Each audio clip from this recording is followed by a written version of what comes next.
Bienvenue à tous à la formation d'aujourd'hui, la pédagogie de l'empathie et son impact sur les apprentissages en ligne, donnée par Mme Mireille Hamel. Mme Hamel est associée, entre autres, avec le Campus Saint-Jean à l'Université d'Alberta, le Centre collégial d'Alberta et le Collège éducation de la Colombie-Britannique, trois établissements que je salue bien bas. On vous souhaite à tous, encore une fois, bienvenue. On vous rappelle que la formation se termine à 13h30 heure de l'Est.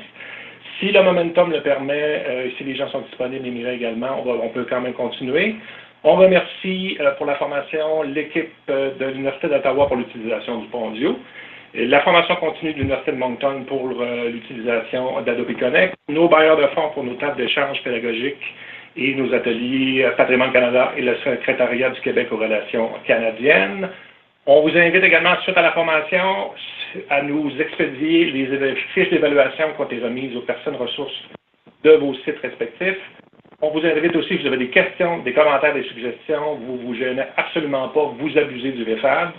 Et avant de débuter, dernière fois, vraiment s'assurer que tout va bien, même si vous croyez l'avoir fait, un gros, s'il vous plaît, étoile 6, tout le monde, sauf Mireille, bien entendu, sur votre clavier téléphonique pour la sourdine système audio. En cours de route, si vous voulez prendre la parole, vous êtes les bienvenus. Carré 6 sur votre clavier téléphonique, mais étant donné qu'il y a quand même beaucoup de monde, il va en avoir plus, on vous invite à lever la main ou à utiliser le clavardage via Adobe Connect. Alors, je souhaite à tous une excellente formation et je laisse la parole à Mireille, que je n'ai pas encore déposée en tant qu'animatrice. Je te cherche. Mireille Hamel. Je suis déposée maintenant. Tu as accès, tu vas avoir les deux petites flèches en bas à gauche. Alors, bonne formation à tout le monde. Je laisse la parole à Mireille. Oui, je viens de les voir. Merci beaucoup Alain. Bienvenue tout le monde. Ça me fait grand plaisir de vous accueillir avec cette présentation sur la pédagogie de l'empathie.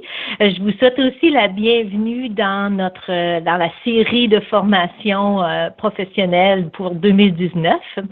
Alors, c'est tout un honneur pour moi de commencer, de briser la glace. Effectivement, je vais rentrer directement dans le sujet. Je suis effectivement conseillère pédagogique et enseignante. J'ai également fait la conception de cours en ligne. Donc, je suis experte de contenu pour certains sujets. Et je m'intéresse à l'empathie et la pédagogie de l'empathie depuis 2014. Récemment, j'ai participé à une œuvre collective pour un recueil où il y a un rassemblement de 10 articles. Donc, j'ai écrit un article sur la pédagogie de l'empathie, si ça vous intéresse d'aller plus loin là, sur le sujet. Et le recueil s'appelle « Formation et apprentissage en ligne ». Il est imprimé par les presses de l'Université du Québec et il sortira à la fin février. Merci Alain. Alors, je voulais être sûre de ne pas l'oublier, donc je le plug tout de suite au début de ma présentation. Il va être tout chaud sorti de presse à la fin du mois, comme j'ai dit, et maintenant, on peut même le commander sur Amazon. Alors, ça, c'était le côté plus recherche, si vous voulez, lors de la rédaction de l'article sur le sujet de l'empathie et de la pédagogie de l'empathie. Alors, l'objectif de mon atelier, c'est de parler des principes de l'empathie, c'est-à-dire qu'est-ce que c'est, qu'est-ce que je veux dire quand je parle de l'empathie, surtout dans le contexte de l'enseignement en ligne, le pourquoi, quels sont les impacts possibles de la mise en place d'une culture empathique. Vous allez m'entendre parler beaucoup de culture empathique et le comment y arriver, quels sont les outils et quelles sont les stratégies pour construire ce que j'appelle une construction dynamique d'une culture empathique. Alors, ça, ici, c'est le plan de l'atelier. Alors, comme vous pouvez le voir, on va parler de la vision, de la définition, le contexte de l'apprentissage, les impacts, différentes approches et les outils. Et on va terminer avec la poursuite de la réflexion sur le sujet. Moi, j'ai basé ma présentation sur le contexte des apprentissages en ligne de cours asynchrones, c'est-à-dire des cours où les étudiants ont beaucoup d'autonomie de consulter le contenu et se retrouvent dans des forums ou dans des échanges, des activités déjà déjà pré-organisés dans les cours en ligne et parfois dans des moments synchrones, c'est-à-dire dans des visioconférences ou des échanges live. Alors ça, c'est le contexte de ma réflexion. Et la présentation que je vous fais aujourd'hui, elle est basée sur des recherches que j'ai découvertes sur le sujet et que je vous partage.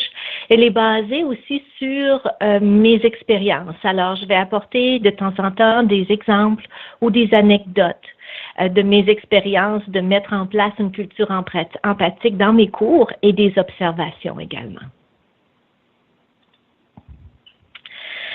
Alors, voici ma vision. Dans mon expérience d'enseigner des cours en ligne, pendant un certain nombre de semaines, pendant un certain temps, il y a un regroupement entre des étudiants, moi en tant qu'enseignante. Ce qui nous rassemble, c'est un sujet d'intérêt. Alors, c'est toujours, ils sont inscrits à un cours. Le cours est ma passion, je l'espère. C'est le sujet qui nous réunit. Alors, ma vision à moi, c'est de créer des communautés d'étudiants, d'apprenants, d'enseignants qui vont communiquer de façon empathique, qui vont communiquer de façon collaborative, qui vont se sentir motivés, engagés, qui vont se supporter mutuellement lors des apprentissages à distance. Pour moi, c'est un incontournable de développer une approche empathique pour la raison que j'ai mis ici sur la diapositive, c'est-à-dire que l'homme est un être sociable. Alors, on peut aspirer à développer des connaissances, mais à partir du moment où on le fait avec un certain groupe, on est intéressé par l'aspect sociable de notre relation avec les autres. Est-ce une utopie, ce que je viens de décrire? Possible, mais comme le dit si bien Jacques Delors, l'éducation est une utopie nécessaire. Jacques Delors, plusieurs le savent, était le président de la Commission internationale sur l'éducation pour le 21e siècle et en 1996, il a remis le rapport de l'UNESCO sur l'éducation et il a suggéré 4 piliers à l'éducation, c'est-à-dire, vous les connaissez, hein, apprendre à connaître, apprendre à faire, apprendre à être et le 4e, apprendre à vivre ensemble, apprendre à vivre avec les autres. Alors, c'est ce sujet qui m'intéresse depuis quelques années et c'est sur ce sujet que je veux discuter avec vous aujourd'hui. Alors, si nous regardons la définition de l'empathie, la définition de l'empathie, c'est qu'il y a dans l'empathie une dimension affective. Parfois même, on peut l'appeler la sympathie. Elle fait appel à notre sensibilité naturelle, à ce que nous avons comme vécu sur le plan affectif. Mais l'empathie, ce n'est pas exclusivement la sympathie. Il y a une grande dimension cognitive qui est décrite ici comme un second aspect fondamental. Et c'est une analyse cognitive de nos perceptions que je veux discuter le plus aujourd'hui afin de nous permettre de comprendre qu'est-ce qui nous est communiqué, le contexte de ce qui nous est communiqué et de cette façon-là de pouvoir gérer nos réactions sympathiques. Alors, je vais élaborer là-dessus, mais ça, c'est les grandes lignes de la définition. C'est-à-dire, c'est la capacité de ressentir et aussi de comprendre ce que vit une autre personne. Et Mario Poirier l'a très bien résumé en disant que l'empathie englobe tout cela, de nos réactions affectives premières, à toute la finesse de notre analyse contextuelle et le tout pour nous aider à comprendre les autres. Ça semble assez simple. C'est pas si simple, c'est plus complexe, effectivement, parce qu'on parle de finesse ici. Ce que l'empathie n'est pas, c'est de ressentir entièrement ce que l'autre ressent. Surtout dans un contexte d'enseignement professionnel. Ce que nous cherchons à faire, ce n'est pas la relation empathique qu'on va développer avec des amis ou membres de la famille. Ce que nous cherchons dans notre analyse contextuelle, c'est de, évidemment, favoriser les apprentissages. Alors, alors, pour moi, cette compréhension de l'empathie est importante en formation à distance parce qu'elle va nous permettre de mettre en place des pratiques concrètes. Je vous donne un exemple. Un jour, je reçois une communication d'une étudiante qui m'annonce qu'un ami proche est décédé. Alors, ma première réaction est sympathique. D'ailleurs, j'exprime mes sympathies à l'annonce d'un décès. Je connecte avec cette étudiante-là avec mon propre vécu. Et une fois que j'ai exprimé mes sympathies, le même sentiment de deuil qu'elle peut possiblement vivre, j'entre dans l'analyse contextuelle, j'entre dans la démarche cognitive. Et je lui demande comment est-ce qu'elle croit que cette nouvelle triste va avoir un impact sur ses apprentissages, sur son cours en ligne. Alors, je lui demande de communiquer avec moi son contexte. Et dépendamment de la situation, elle peut me dire qu'elle pense devoir abandonner parce que ça va être une situation trop accaparante, ou elle peut me dire qu'en fait, elle va utiliser le cours en ligne pour la distraire de ce sentiment-là, de lui permettre pendant quelques heures de se concentrer sur autre chose. Alors, mon analyse contextuelle me permet de lui donner la possibilité d'exprimer son ressenti ou son contexte à elle. Et d'ailleurs, la pédagogie de l'empathie se place justement dans ce qu'on décrit comme un enseignement efficace. Alors, les recherches ont démontré que pour avoir un enseignement efficace, on a besoin de l'expertise, transférer une certaine matière. On a besoin de l'empathie, elle est placée comme un des 4 éléments. On a besoin de l'enthousiasme et on a besoin de la clarté. Ça, c'est pour mettre en place un enseignement efficace.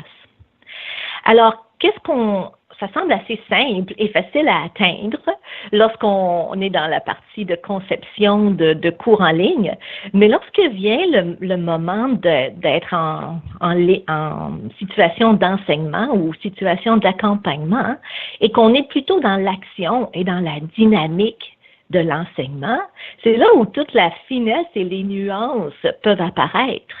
Par exemple, expertise.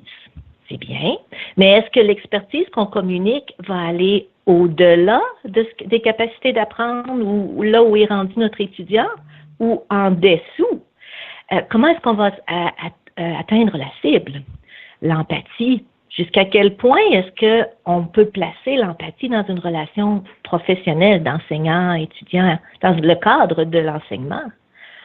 L'enthousiasme, formidable, mais comment est-ce qu'on va réagir lorsque notre enthousiasme peut se heurter à un moindre enthousiasme ou peut-être même un enthousiasme qui dépasse le cadre du cours? Même chose pour la clarté. C'est clair, pour lui peut-être, pour elle peut-être pas. Alors, je continue de parler de pédagogie de l'empathie et cette fois-ci, je fais une spécification en parlant de l'empathie cognitive intentionnelle. Alors, quand je parle de ces 3 mots ensemble, quand je parle de cognitive, je parle d'analyser un contexte. Quand je parle d'intentionnel, c'est que je place l'écoute active au centre de mon enseignement. Et puis ça rejoint beaucoup des approches qui sont populaires à juste raison en enseignement et surtout et aussi en enseignement à distance. On dit de placer l'étudiant au centre des apprentissages. Moi, c'est drôle, mais je l'ai toujours vu un peu isolé si on le place au centre de ses apprentissages. Je préfère l'image de placer l'écoute active au centre de notre enseignement avec l'étudiant. Et c'est donc l'empathie cognitive intentionnelle, c'est donc une compétence relationnelle qui, selon nombreuses recherches, va favoriser le sentiment d'appartenance, motiver l'étudiant, l'engager et ainsi, on l'espère, favoriser la réussite académique. Cela dit, est-ce que l'apprentissage à distance, dans nos cours qui sont médiatisés, souvent asynchrones, qui incluent des étudiants qui vont être culturellement, géographiquement très diversifiés, est-ce que c'est possible de créer une culture empathique? Est-ce que c'est même sa place, si on veut, dans nos cours en ligne? Alors, mon argument aujourd'hui, c'est qu'en fait, la formation à distance est particulièrement bien dessinée, si on veut, conceptualisée pour servir ce but. Alors, préparez-vous, je vais essayer de défendre mon argument maintenant. Alors, le contexte de l'apprentissage à distance, c'est un contexte particulier. Nos étudiants, lorsqu'on entre dans une nouvelle session avec nos étudiants en ligne, ils ont la plupart du temps seulement un nom. Alors, il n'y a pas de caractéristiques visuelles ou sonores. Ces caractéristiques-là, en salle de classe, pourraient porter à jugement. Nos étudiants ou nous-mêmes, nous n'avons pas de taille, nous n'avons pas de couleur de peau, nous n'avons pas de style de cheveux, de couleur de cheveux, nous n'avons pas d'handicap visible, nous ne portons pas de signes religieux, nous n'avons pas d'âge, nous n'avons pas d'indice sur l'orientation sexuelle, ni sur le statut social, nous n'avons pas de tatou, pas de style de vêtements, et, parce qu'il y a très peu de caractéristiques sonores, nous n'avons pas d'accent. Alors, c'est un phénomène un peu nouveau, mais l'identité numérique, elle est complexe, mais aussi elle est déclarative. C'est-à-dire que ce qu'on dit de nous, c'est contrôlé par chacun de nous. Et d'ailleurs, on contrôle nos présentations, notre identité, et c'est appuyé par les institutions qui visent à protéger la vie privée des étudiants. C'est très bien ainsi.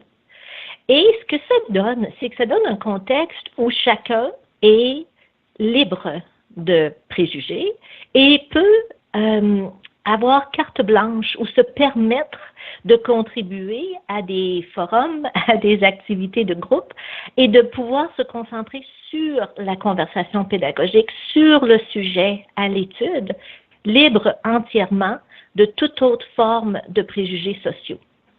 C'est donc beaucoup de liberté, selon moi. Et de plus, c'est que nous opérons beaucoup dans les cours en ligne avec la communication écrite. Alors là aussi, nous avons du contrôle sur le style que nous utilisons et la communication écrite devient un outil très puissant. C'est beaucoup ce que je veux parler là, dans les prochaines minutes aussi, là, de l'utiliser, cette communication écrite, de façon intentionnelle.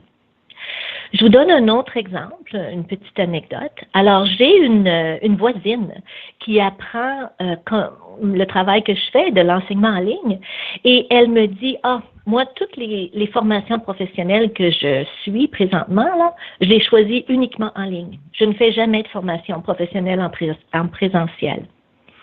Pourquoi? Alors, elle me déclare que dans une salle de classe, elle ne va jamais lever la main ou contribuer de façon orale dans un groupe parce qu'elle ne veut pas avoir l'attention sur elle. Elle me dit que dans un forum, elle va prendre plus de risques parce que surtout si elle ne se sent pas jugée, elle va être plus encline à prendre des risques. Alors ça confirme jusqu'à un certain point mon expérience. Je vois ici qu'il y a des questions. Oui, il y a Nicole Ferraud des Reptiques qui demande, pourriez-vous expliquer ce que vous entendez par identité déclarative? Je voudrais m'assurer que je comprends bien. OK.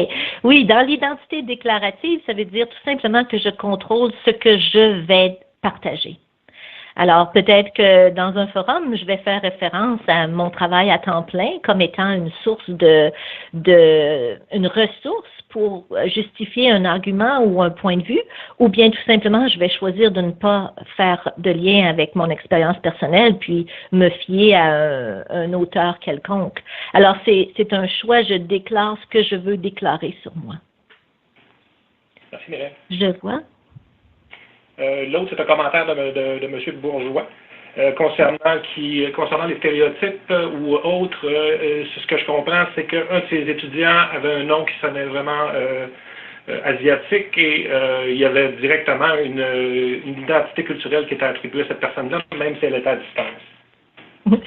C'est vrai, on ne peut pas s'en sauver entièrement. Moi, avec Mireille Hamel, simplement mon nom va dire quelque chose sur moi.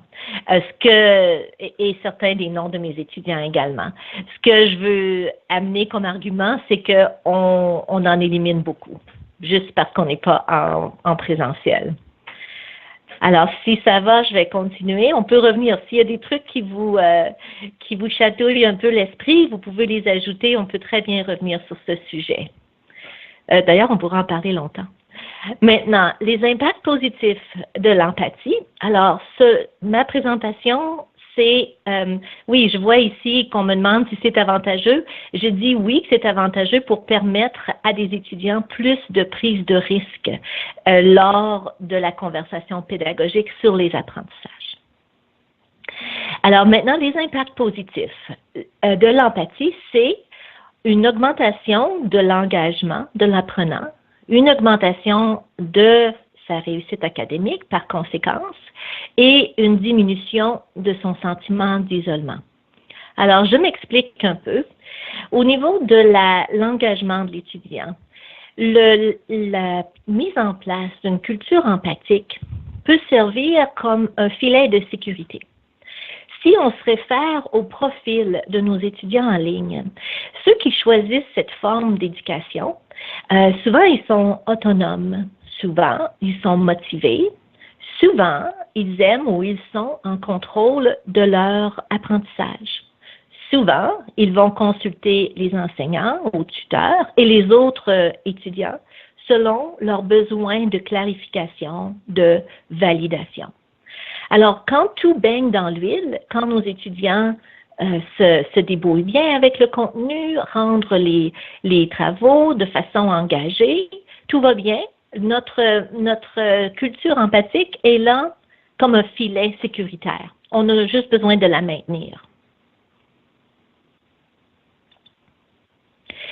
L'autre impact positif, c'est la communauté empathique, le support mutuel.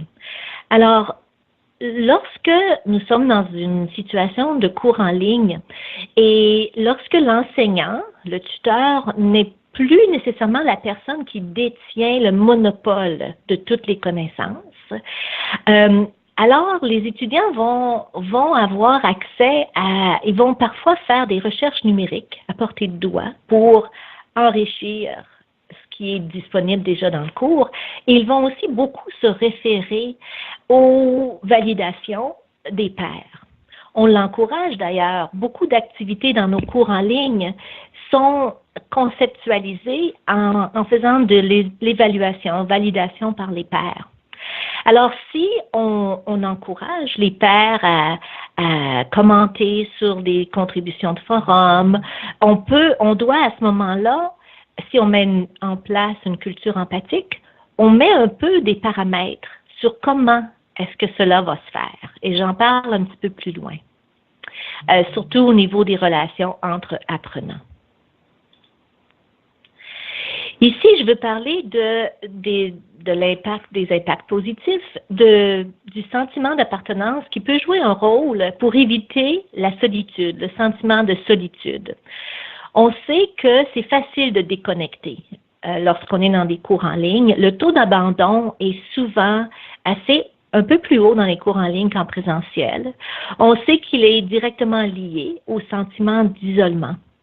Alors, mon but, lorsque je mets en place une culture empathique dans mes cours, c'est que les étudiants se sentent un groupe, que dans le long terme, ils vont avoir le goût de se retrouver, peut-être même en personne, assister aux graduations, qu'ils vont avoir du respect les uns pour les autres et peut-être même se référer professionnellement les uns les autres. Le but ultime, c'est d'avoir envie de se retrouver ensemble à l'intérieur de mon cours, du cours auquel ils sont inscrits. Je vois maintenant une question, peut-être que je peux regarder. Je vais lire la question pour les gens qui vont suivre la formation en ligne. qui m'ont regardé ensuite la vidéo. Je vois, c'est la Seigneur Nicole Perrault des Répliques, je vois une sorte de contradiction entre empathie et identité déclarative. L'empathie se manifeste quand on peut se mettre dans la peau de l'autre. Si l'autre décide de ce qu'il veut bien partager, est-ce que cela peut nuire à l'empathie? J'ai peut-être mal compris. Pas du tout. C'est la réalité des relations, les relations humaines, les relations interpersonnelles. C'est justement, j'ai très peu de contrôle sur ce que l'autre va me révéler. Alors, c'est la raison pourquoi c'est si important de mettre en place des paramètres empathiques pour faciliter, lorsque c'est nécessaire, cet échange au niveau du contexte. Puis vous allez voir un petit peu plus loin dans ma présentation, surtout quand je vais parler de diversité culturelle, vous allez peut-être voir un peu plus les exemples qui font en sorte que, selon moi, une mise en place de culture empathique peut faciliter cette identité déclarative. Le but ultime, c'est pas de tout connaître sur nos étudiants. Le but ultime, c'est que nos étudiants atteignent les résultats d'apprentissage. Alors, leur identité déclarative va servir à ce but-là. Et comme je l'ai dit un peu plus haut, quand tout va bien, on n'a pas besoin d'en savoir plus. Mais j'arrive justement avec quand ce n'est pas tout à fait le cas. Si vous me permettez, je vais continuer d'aller de l'avant. Alors, je fais un petit retour. Donc, la mise en place d'une culture empathique va, on l'espère, augmenter l'engagement de l'apprenant, sa réussite académique, diminuer le sentiment d'isolement. Et voici l'autre point que je trouve très, très intéressant, c'est qu'il va permettre de diminuer le stress chez l'apprenant et chez l'enseignant. Là où je veux en venir, c'est que l'approche empathique, l'action empathique, offre aussi des bienfaits neuropsychologiques. Ce qu'on parle ici, c'est qu'on parle d'une empathie qui est objective et qui ralentit nos émotions. L'empathie va permettre à notre pensée cognitive de percevoir la situation adéquatement.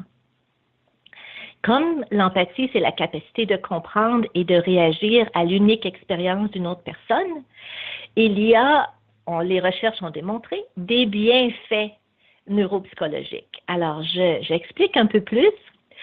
Alors, la recherche a prouvé que lorsqu'une personne se sent comprise et connectée à un autre humain, son cerveau va produire l'hormone calmante, qui est l'ocytocine.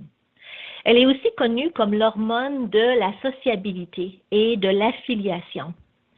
Ce qu'elle a comme but, cette hormone-là, elle a pour effet de bloquer l'émission du cortisol, c'est-à-dire l'hormone du stress.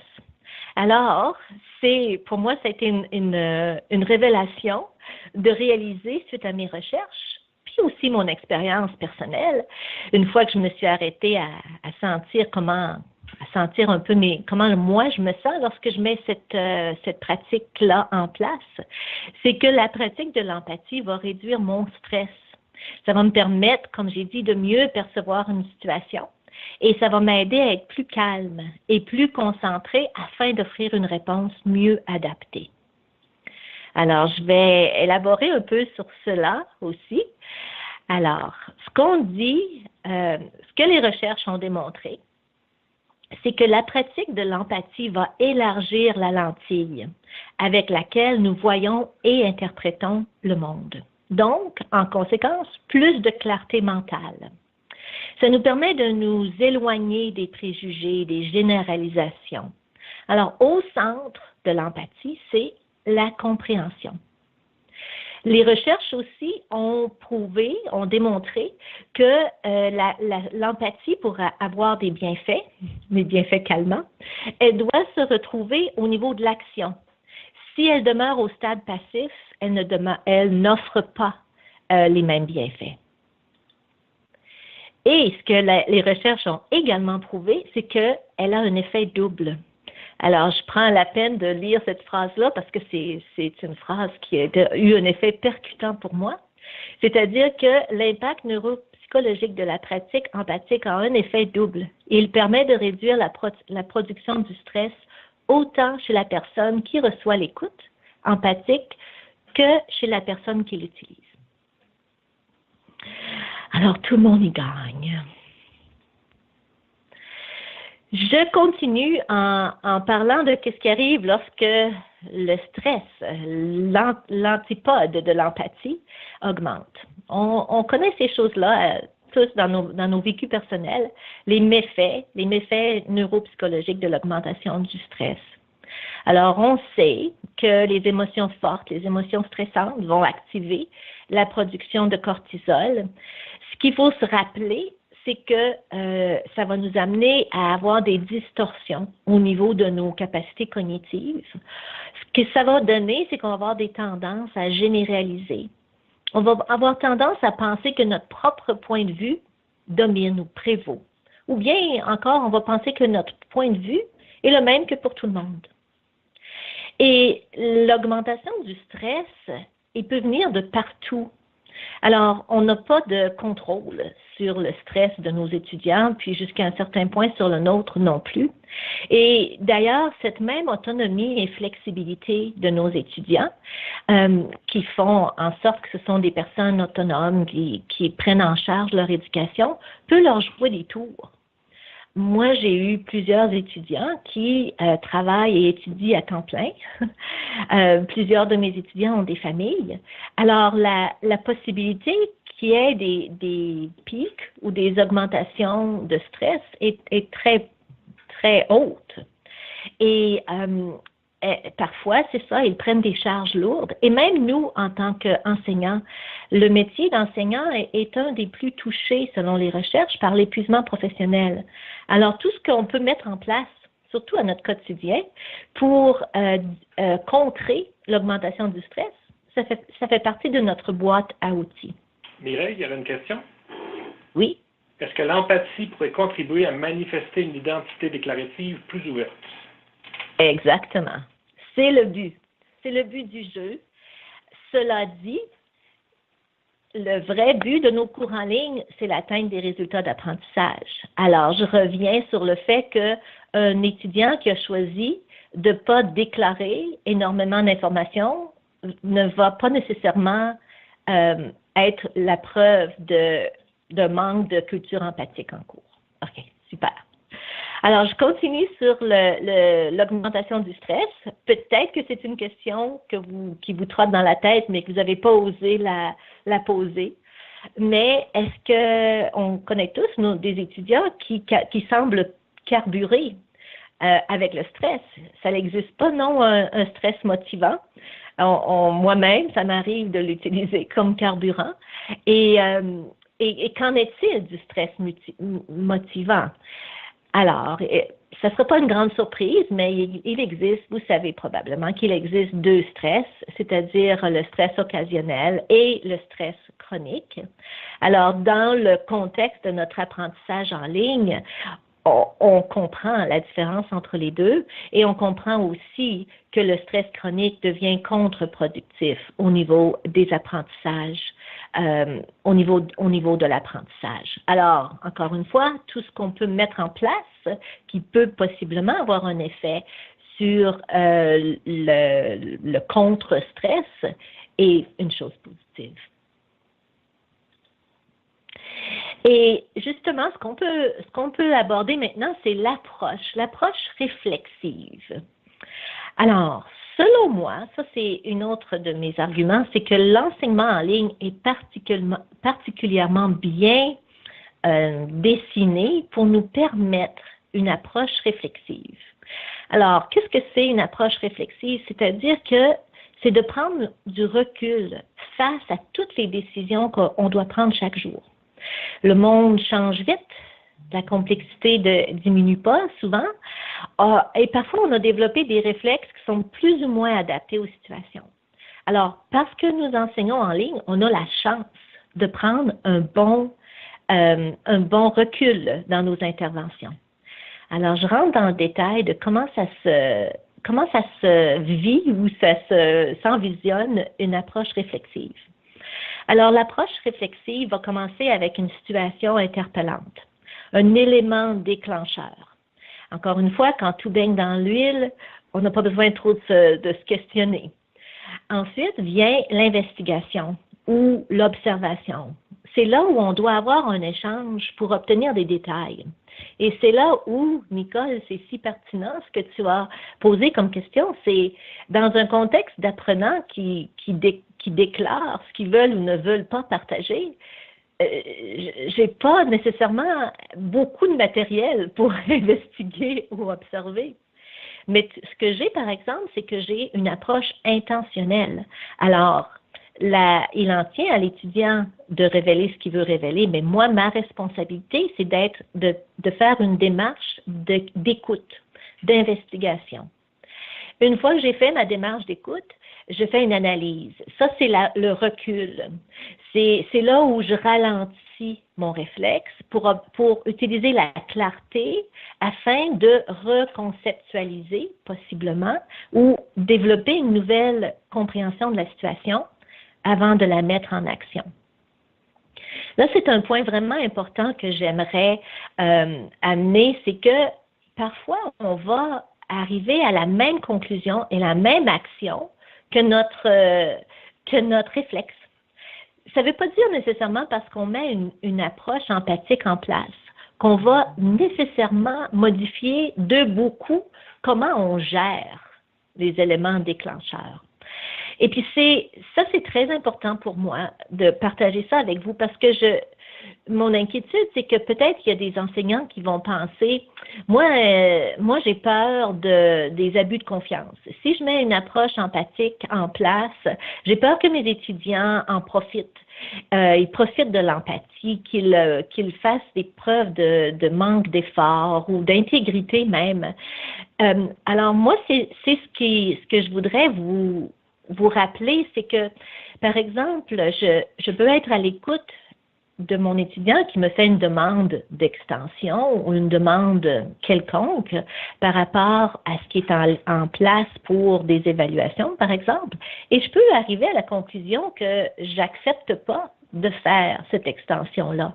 Ça ne veut pas dire que j'ai pas été empathique parce que j'ai pas accepté la demande.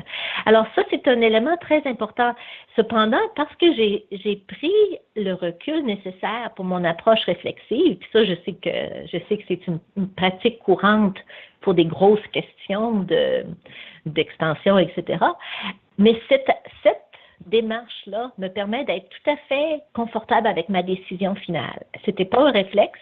J'ai pris le temps d'investiguer, d'observer, et voilà, j'en suis arrivée à cette conclusion. J'espère que ça rassure. Est-ce que ça sera un bon temps maintenant, justement, de demander est-ce que vous avez des questions là-dessus?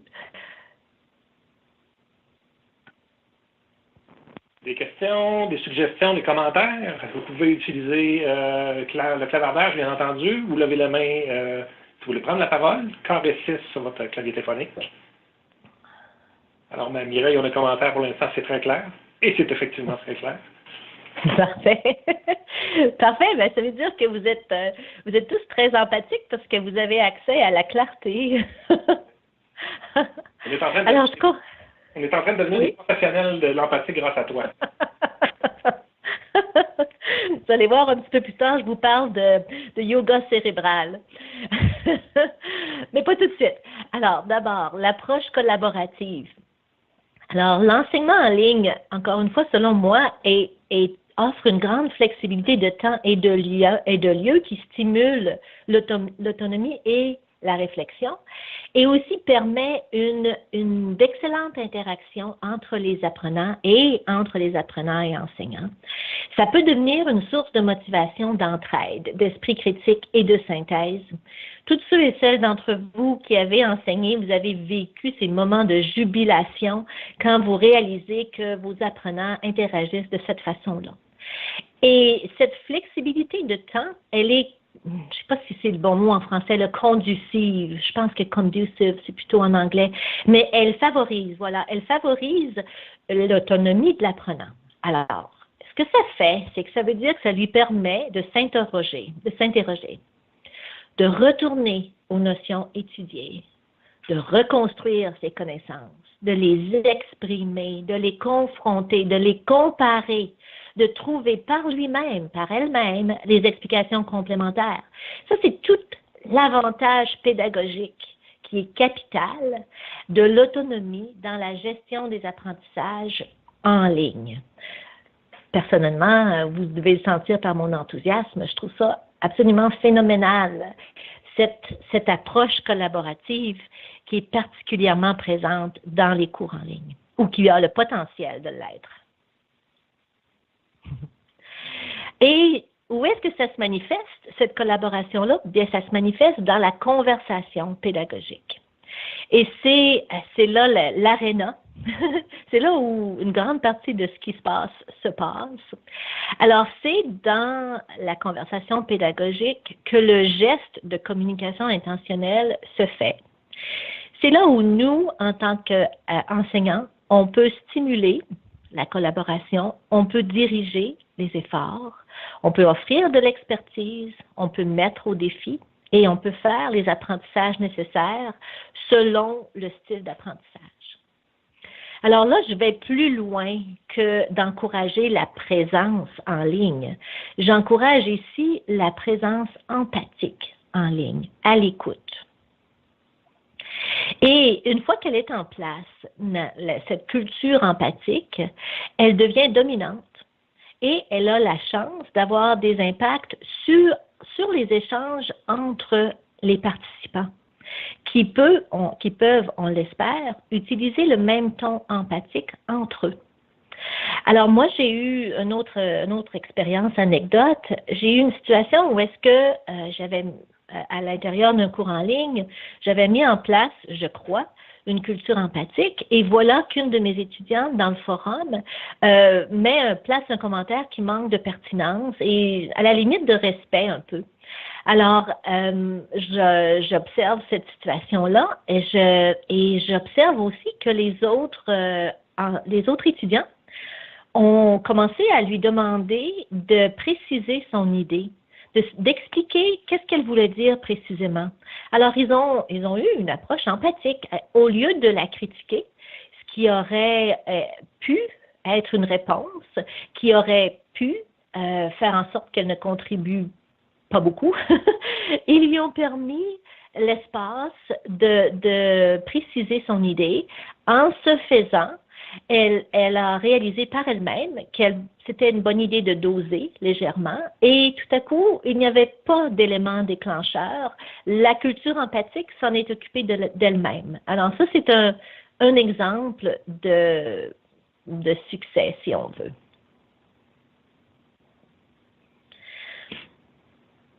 Et je place l'approche collaborative aussi dans le contexte de diversité culturelle. Personnellement, dans mes expériences d'enseignement en formation à distance, mes étudiants viennent de backgrounds, de différentes cultures très diversifiées. Alors, c'est vraiment difficile, je ne sais pas si vous avez rencontré ces difficultés-là, mais de saisir toutes les nuances des différentes cultures. En fait, selon moi, c'est à peu près impossible, à moins que la personne accepte de façon déclarative de me partager des choses. Je ne peux pas vraiment deviner. Je n'ai pas le vécu pour comprendre qu'est-ce que c'est la réalité, par exemple, d'un membre de l'armée qui décide de quitter le militaire et qui a besoin d'une formation en ligne pour faire le pont entre les deux mondes. Je peux pas deviner sa réalité ou des personnes qui vivent des situations difficiles en tant que nouveaux arrivants, nouveaux immigrants au Canada. Alors, culturellement, j'ai pas beaucoup accès à de l'information.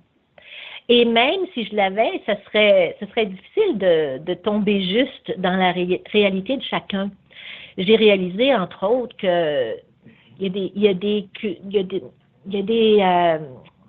des fossés culturels majeurs, même au niveau de l'éducation. Je ne sais pas si ça vous est arrivé de réaliser que tout ce que nous, là, en tout cas dans les institutions pour lesquelles je travaille, on parle d'approche par compétence. Tout ça, c'est assez étrange et étranger pour certains étudiants qui viennent d'un système éducatif où les valeurs sont beaucoup plus axées sur les connaissances que les compétences. Alors, j'ai eu des situations où est-ce que ce fossé entre les cultures portait les étudiants à faire plus de plagiat parce qu'ils ils n'avaient pas l'impression d'avoir une voix pour contribuer de façon authentique à la conversation pédagogique, parce que dans tout leur vécu académique, ils avaient été encouragés à ne pas le faire, à se référer aux célébrités ou aux personnes qui détiennent les connaissances. Alors, il y a tellement de nuances au niveau culturel de nos étudiants. J'ai eu une situation d'ailleurs où est-ce que pour mon étudiant, juste le langage, j'avais débuté la description d'un projet de session en parlant de dresser le portrait du gestionnaire. Ça le bloquait entièrement, dresser le portrait. Il ne pouvait pas comprendre qu'est-ce que je demandais de dresser un portrait. Ça, c'était quand même assez facile à adresser. J'ai juste mis faire le portrait, j'ai changé les mots, mais ça m'a donné une idée à quel point on peut se perdre lorsqu'on tente de communiquer avec des étudiants qui sont de diversité culturelle aussi grande. Mais par contre, ce que je peux faire, ce qui est plus, jusqu'à un certain point, plus international, ce qui rejoint l'humain, c'est de développer un ton dans mes communications qui est empathique. Un ton qui va permettre de sécuriser, on l'espère, la personne qui va recevoir mes messages et qui vont l'aider, l'encourager à s'exprimer de façon authentique. Et jusqu'à un certain point, à prendre des risques. Et justement, lorsqu'on parle de ton, on parle aussi de stratégie, de façon de mettre ces choses-là en place. Alors, lorsqu'on enseigne dans un environnement de diversité culturelle, on va chercher à établir l'inclusion. Alors, on va l'établir, on va tenter avec nos mots, notre approche, de créer une atmosphère d'apprentissage où tout le monde se sent respecté, connecté. On va développer une vision positive.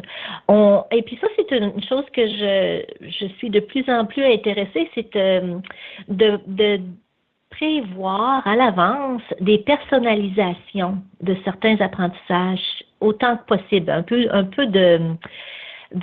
plus de à la carte, si je peux me permettre, dans certains cours. Rehausser le sens donné au sujet à l'étude et créer des opportunités qui incluent les valeurs et perspectives d'apprenants venant de diversité culturelle et bien entendu de m'assurer de valider les apports. Une autre réflexion sur les outils. On va un petit peu plus dans le pointu maintenant. Alors, dans le quotidien, ou dans les semaines qu'on est en enseignement, on va privilégier des échanges fréquents.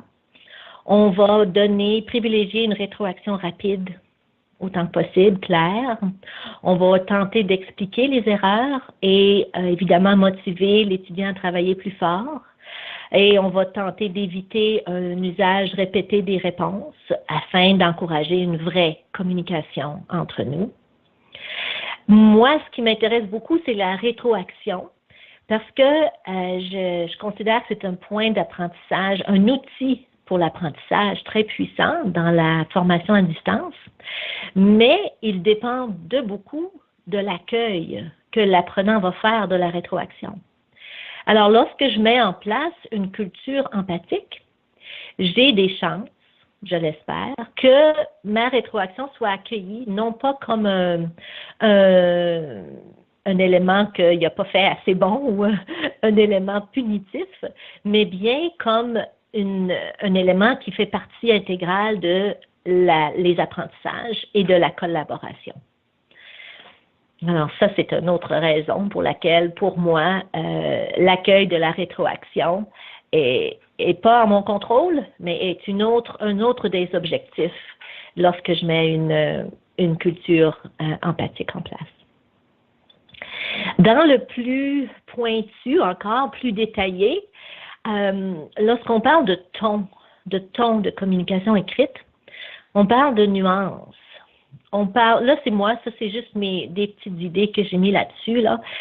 Lorsqu'on est dans une situation où il n'y a pas d'indice oral, lorsqu'on communique ou presque pas avec nos étudiants, on n'a pas de langage corporel, tout ce qui est relation entre enseignants et étudiants va passer par les mots, beaucoup, par les mots écrits. Et peut-être que vous êtes d'accord avec moi, mais c'est assez étonnant comment on peut apprendre à connaître nos étudiants juste par le ton. On peut même jusqu'à un certain point saisir leur état d'âme, où est-ce qu'ils en sont, justement leur niveau de stress, si ça va bien ou pas, s'ils sont contents de leur performance ou non. On saisit énormément d'une personne grâce à la communication écrite. Et j'irais jusqu'à dire que nos étudiants, même si nous ne sommes pas le déteneur de toutes les connaissances, nous avons quand même une relation d'autorité avec nos étudiants. Et puis, ils veulent savoir quelle sorte de prof nous sommes. Et j'irais jusqu'à dire qu'ils vont être hyper vigilants aux mots qu'on utilise. Et c'est souvent le choix de nos mots qui va les encourager soit à prendre une chance et à annoncer ou à confier qu'ils n'ont pas compris quelque chose ou peu importe, ou à ne pas le communiquer. D'ailleurs, le ton des communications écrites, c'est un sujet qui intéresse des grandes entreprises comme IBM Watson. Ils ont développé un outil technologique qui sert à analyser la tonalité des messages et ainsi se faire une idée de la personnalité de l'auteur d'un message à partir d'un texte. La raison pourquoi je vous partage ça, c'est un outil qui est curieux, c'est curieux, c'est une curiosité. Vous pouvez aller le consulter en ligne. Il y a un petit démo. Ils disent qu'ils servent les messages en français, mais c'est plus ou moins un bon français, là. Mais cet outil-là, il est au service des corporations, pas encore au service de l'éducation. Et l'idée de ça, c'est que, par exemple, si vous pensez à une entreprise qui vend un produit quelconque et qui veut étudier toutes les critiques écrites des consommateurs et qu'il reçoit des tonnes, par exemple, de rapports sur ça, c'est qu'ils vont passer les commentaires, les textes, les paragraphes, dans leur machine à analyser le ton. Puis, ils vont finir avec des graphiques. Alors, ils vont finir avec des graphiques qui vont les indiquer s'ils sont plus ou moins ouverts, fermés, stricts, accueillants, fâchés, satisfaits. Ils vont même pouvoir établir un peu le profil de l'auteur, ses valeurs. Est-ce que c'est quelqu'un qui est traditionnel, ambitieux, quelqu'un de généreux? Tout ça pour dire que il y a un intérêt pour l'analyse du ton qui dépasse le cadre de l'enseignement en ligne.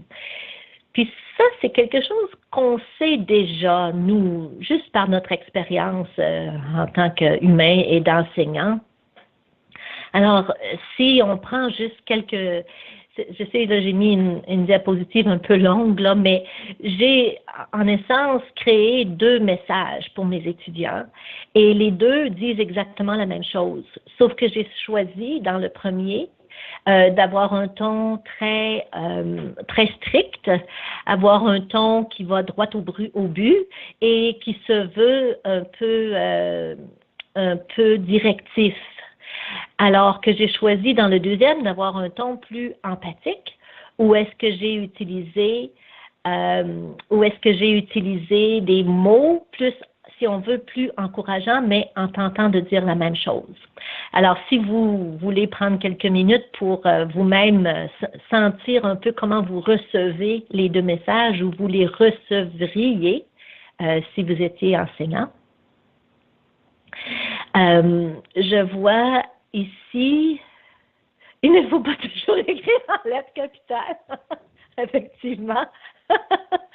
Oui, effectivement, c'est un code d'éthique. Alors, est-ce que tu es là, Alain? Est-ce que c'est toi qui as écrit ça? Ça doit. Oui, oui, c'est moi. Effectivement, parce que de façon simple, lorsqu'on reçoit quelque chose dans notre capital, on a toujours l'impression que la personne est fâchée. Exactement. Dans mon cas, c'est vrai, mais pour la plupart des autres, non.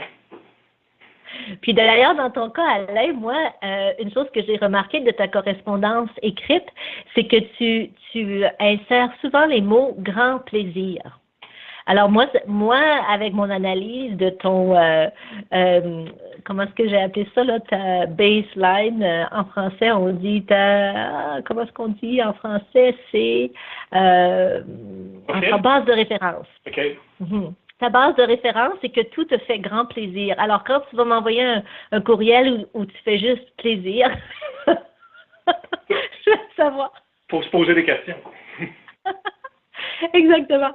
Et puis, je vois ici que Marcel aussi fait mention qu'il y a, je l'ai perdu, oui, elle parle de l'intelligence artificielle qui se penche, justement, ça complète ce que je disais, pour déceler, oui, l'intimidation, cyber-intimidation, discours haineux, etc. Effectivement. Et oui, c'est pas complètement nouveau, ceci, on le sait déjà. Vous voyez aussi, par exemple, que j'ai mis devant vous, là, qu'il y a plus de mots dans un courriel, là, un message qui va aller droit au but, qui se veut un peu no nonsense, là, c'est-à-dire, je sais ce que je veux, faites-le comme je l'ai dit, améliorer le point que j'ai mentionné. Il y a quelques mots en moins. En fait, je peux même vous dire qu'il y a 34 mots de plus dans mon message plus empathique. Alors, si vous décidez de mettre en place une culture empathique, il y a des bonnes chances que ça va vous prendre plus de temps. Pensez cependant que si vous mettez en place une culture empathique, que vous rédigez des messages comme avec un ton empathique, vous allez aussi faire une forme de yoga cérébral parce que vous allez vous allez ralentir et vous allez produire l'hormone calmante. Alors, vous allez bénéficier de ça et il est possible aussi que vous allez éviter des éléments déclencheurs de stress par la suite en ayant mis le fameux filet de sécurité dont j'ai parlé. Il ne faut pas oublier non plus que lorsque nous faisons l'enseignement en ligne, nous avons choisi une façon de communiquer avec nos étudiants qui est une formulation avec l'écrit, qui est la formulation textuelle. Et celle-ci est plus exigeante et plus formative que la formulation orale. Alors, lorsque nous enseignons en ligne, ça va main dans la main. C'est-à-dire que nous allons passer plus de temps à rédiger des textes, des communications écrites. Ça va avec le domaine, si on veut. J'arrive à la conclusion. Il me reste deux diapos. Est-ce que c'est un temps maintenant de répondre aux questions ou Mireille, ça va, là, j'essaye de lire en même temps? Mireille, est-ce que tu m'entends? Oui. OK. C'est ça, il y avait 2 commentaires. De la part de Nicole Perrault, est-ce qu'une personne qui n'est pas naturellement empathique aurait pensé écrire comme dans le texte de droite, là, si on retourne au texte précédent? Est-ce que cela se développe l'empathie? Elle se pose la question. Oui, effectivement. Puis moi, ça fait justement quelques années que je travaille à la développer. Et puis, c'est une compétence interrelationnelle. Comme toutes les compétences, on peut la développer, mais avant de la développer, il y a 2 choses. Il faut en être conscient qu'elle existe, qu'il y a quelque chose à développer. Et deuxièmement, il faut avoir embrasser, il faut avoir choisi qu'elle nous sert. Il faut être convaincu. Alors, il faut en fait que je vous ai convaincu pendant ma présentation qu'il y a un certain mérite, que vous allez... L'être humain est pragmatique. On va mettre des choses en place qui nous servent, qui donnent des résultats positifs. Alors, si vous amusez un peu, vous faites des tests, vous faites des essais, vous réalisez que ça vous sert, que ça vaut le temps que vous avez investi et l'effort, vous allez continuer de le faire. Alors oui, une compétence qui se développe, puis ça prend du temps. Puis ça prend du temps, puis c'est vrai aussi, comme j'ai lu là ici de Alexis, moi je me questionne souvent aussi à savoir que ma culture empathique, il ne faut pas que ce soit un emballage qui va nuire au contenu. Alors, souvent, c'est un questionnement. Alors, dans ma culture empathique, des fois, je vais adopter des styles de puce, point par point. Alors, j'enveloppe mon message avec un ton empathique, mais je le structure quelquefois avec des points par point. Pour les gens qui vont suivre la vidéo un peu plus tard, la question de M. Lacombe, Alexis Lacombe, que Mireille vient de répondre, est-ce qu'on ne perd pas au change aussi en termes de clarté? Y a-t-il des risques que la forme trompe le fond? Exactement. Exactement. Alors, comme j'ai dit, je crois avoir répondu. Si je ne l'ai pas fait, je vous en prie, répétez la question autrement. Reformulez la question. Alors, c'est ma dernière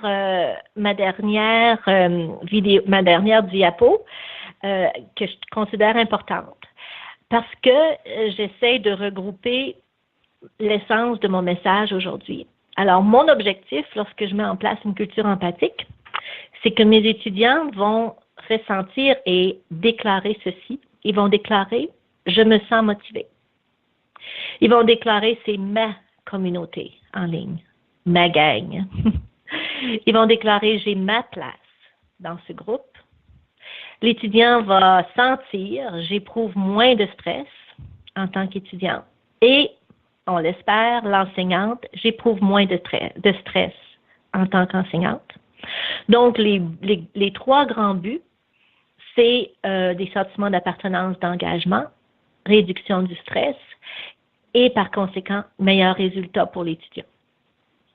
Alors, quand j'ai mis dans mon plan d'atelier au départ de pousser la réflexion plus loin, j'aimerais poser la question, si nous pratiquons et réussissons à mettre des cultures empathiques en place dans nos cours, peut-être que nous pouvons le faire étendre à l'extérieur de nos cours. Peut-être que nous pouvons modeler des gestes de culture empathique dans nos institutions et dans notre vie de tous les jours réellement pour continuer d'apprendre à vivre ensemble selon le quatrième pilier que nous a proposé Jacques Delors. Alors moi, ça termine ce que je voulais vous discuter avec vous aujourd'hui. J'ai ajouté à la fin ici la bibliographie que j'ai utilisée surtout pour écrire l'article qui va apparaître dans la collection de formation à distance. Alors, vous êtes les bienvenus lorsque vous aurez reçu ma présentation là, de consulter des auteurs qui se sont penchés sur le sujet.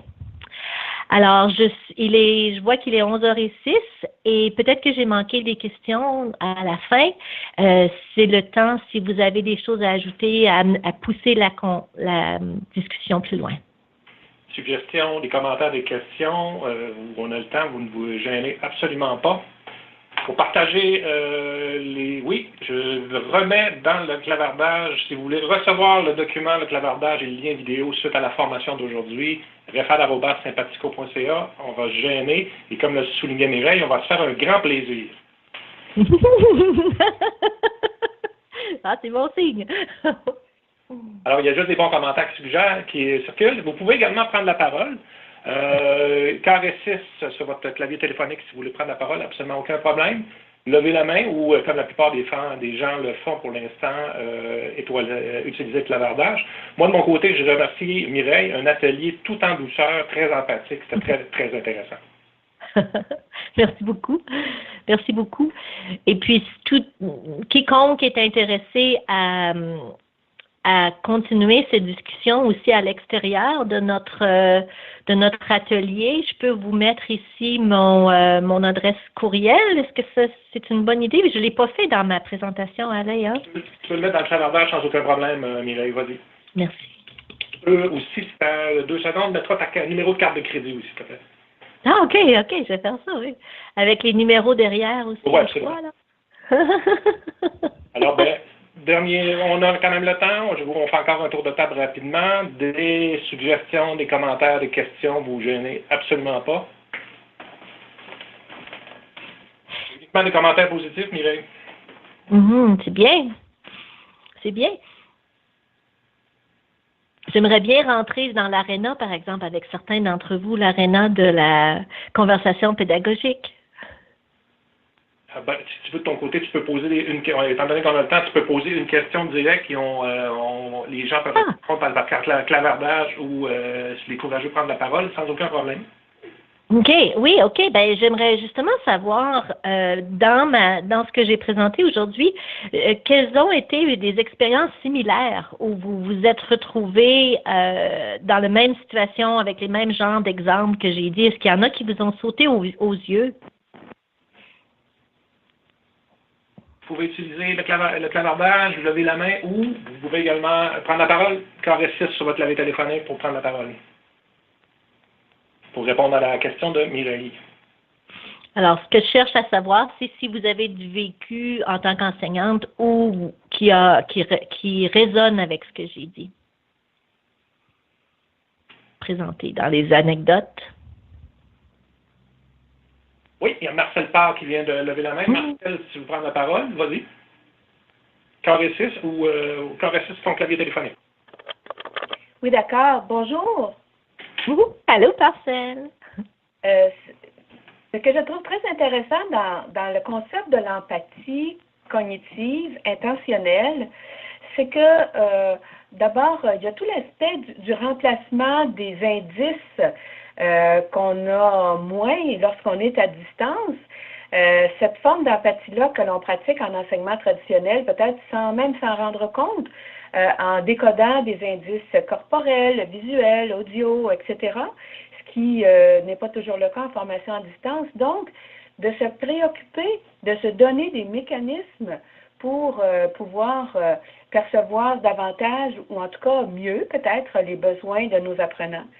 Et pour moi, ce que je trouve aussi en deuxième point, le mot cognitive prend ici tout son sens parce que c'est pas seulement une approche humaniste là pour faire plaisir à nos étudiants. C'est vraiment une approche qui va nous permettre de bonifier les relations pédagogiques, la relation d'apprentissage ou la relation didactique même avec nos apprenants à distance sur le plan cognitif pour être capable de percevoir à distance les difficultés cognitives rencontrées par nos apprenants, etc. Donc, cette approche-là vise vraiment l'apprentissage davantage que ce qu'on pourrait être porté à croire par le mot empathie, uniquement la gentillesse. Pour moi, ce que je comprends de la rencontre d'aujourd'hui, c'est qu'on est vraiment dans une approche de la réussite. Exactement. J'espère, c'était mon but d'être très clair à ce niveau-là. C'est l'objectif. Puis d'ailleurs, on le voit sur la diapo que j'ai laissée à la fin, c'est les résultats pour l'étudiant, les résultats académiques, les résultats d'apprentissage qui sont atteints, tout ce qui est motivation, tout ce qui est développer, pousser la réflexion plus loin. Et ce que j'espère avoir pu démontrer, c'est comme tu dis, c'est que l'empathie, c'est en fait très cognitif. Puis jusqu'à un certain point, on peut même décider que c'est stratégique. Alors, c'était le but de mon message. Bien, c'était très intéressant. Merci beaucoup. Merci, Marcel. Sans le savoir, oui, exactement. Ceux qui restent, ceux qui sont encore en ligne, j'avais un exemple que j'ai observé récemment, que j'ai choisi de ne pas insérer dans ma présentation aujourd'hui. Puis si vous êtes resté en ligne, peut-être que je peux prendre quelques minutes pour le partager avec vous. Est-ce qu'à l'aide, tu es d'accord si je déraille un petit peu puis j'amène plus loin? Absolument, Mireille, absolument aucun problème. Est-ce que tu veux partager ton écran? Non, j'ai rien de visuel pour ça. Mais c'est le commentaire de Nathalie qui m'encourage à prendre un risque, parce que je prends un risque en déraillant un petit peu. Alors, je vais vous parler de la situation que j'ai observée de retraités qui ont développé une amitié et qui se rassemblent à chaque jour au McDonald's de ma communauté. Alors, c'est pour ça que c'est pas vraiment dans la perspective d'enseignement en ligne. Alors, ce qui m'a fait penser à ça dans le commentaire de Nathalie, c'est le fait de sans le savoir. Elle a mis en place une approche pédagogique. Alors, dans le McDonald's de ma communauté, tous les matins, il y a un groupe qui varie entre 6 et 12 peut-être retraités qui se rassemblent là. Et moi, je crois que sans le savoir, McDonald's a mis en place tous les éléments favorables à des rassemblements non structurés de gens qui brisent leur isolement en se rencontrant pour le café.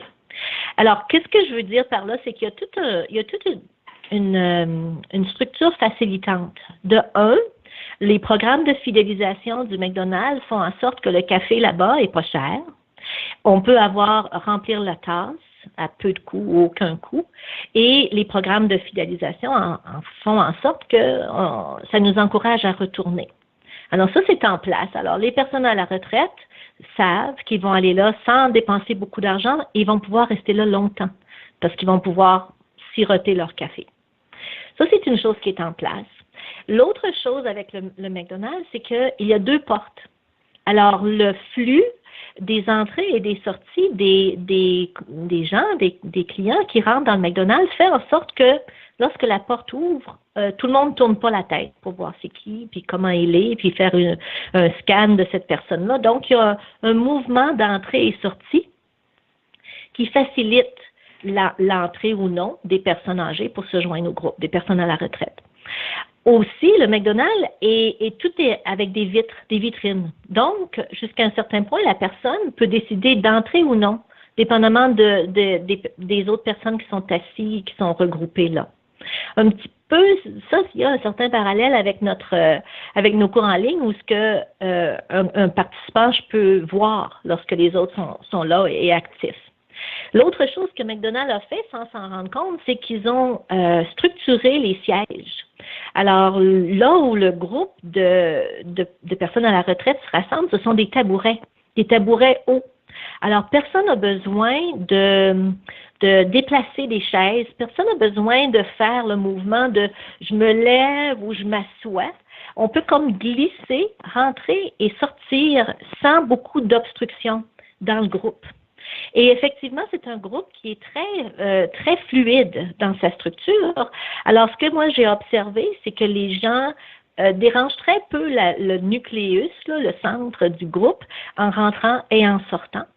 Et parce qu'il y a des chaises différentes, lorsque le groupe a besoin de se diviser en sous-groupes pour des conversations un peu plus privées, ça se fait facilement.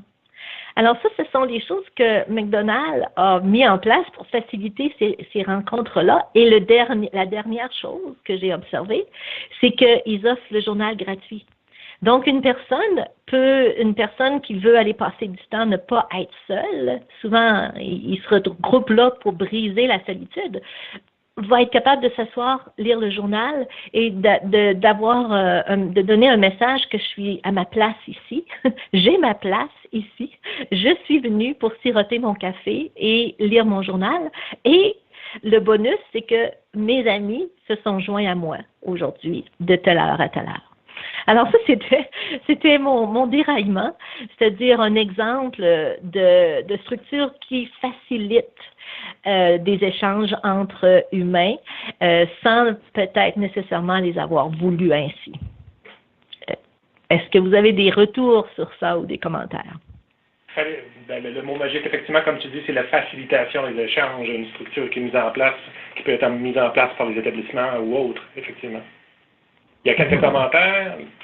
Je trouve très intéressant cet exemple, Mme Julie Lachapelle, également Mme Boucher de l'Université du Québec en Abitibi-Témiscamingue qui est en train d'écrire. Si de votre côté, les autres, si vous avez des suggestions, des commentaires et des questions, on a encore le temps.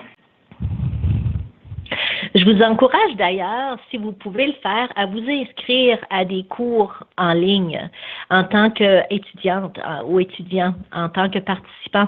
Il n'y a rien comme de vivre l'expérience de qu'est-ce que c'est d'adhérer à des apprentissages et à des groupes en ligne comme d'être un apprenant aussi. Claude Boucher souligne que oui, pour l'exemple du McDo, en fait, c'est intéressant, mais elle serait très surprise que ce soit fait de façon innocente, non structurée et non étudiée.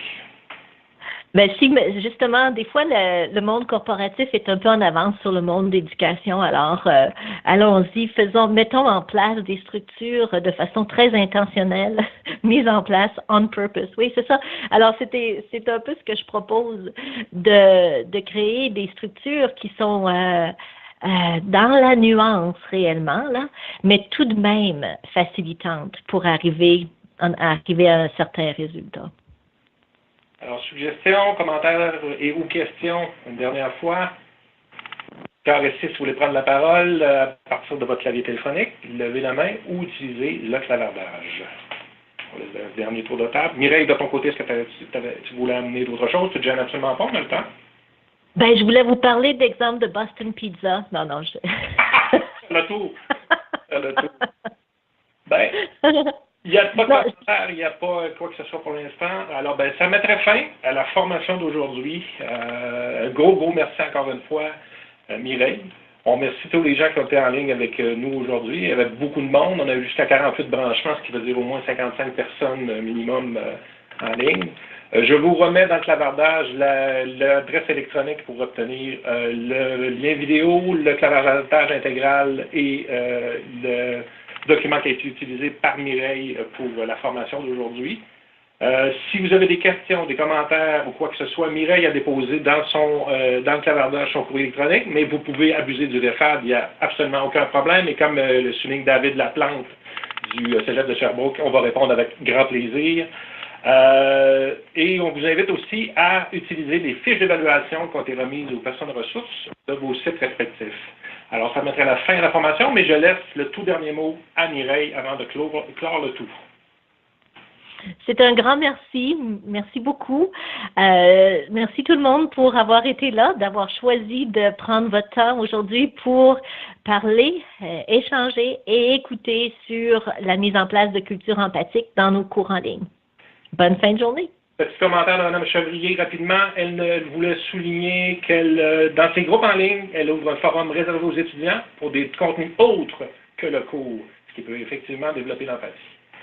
Merci à tout le monde. Bonne fin d'après-midi. Au revoir. Vous aussi. Au revoir.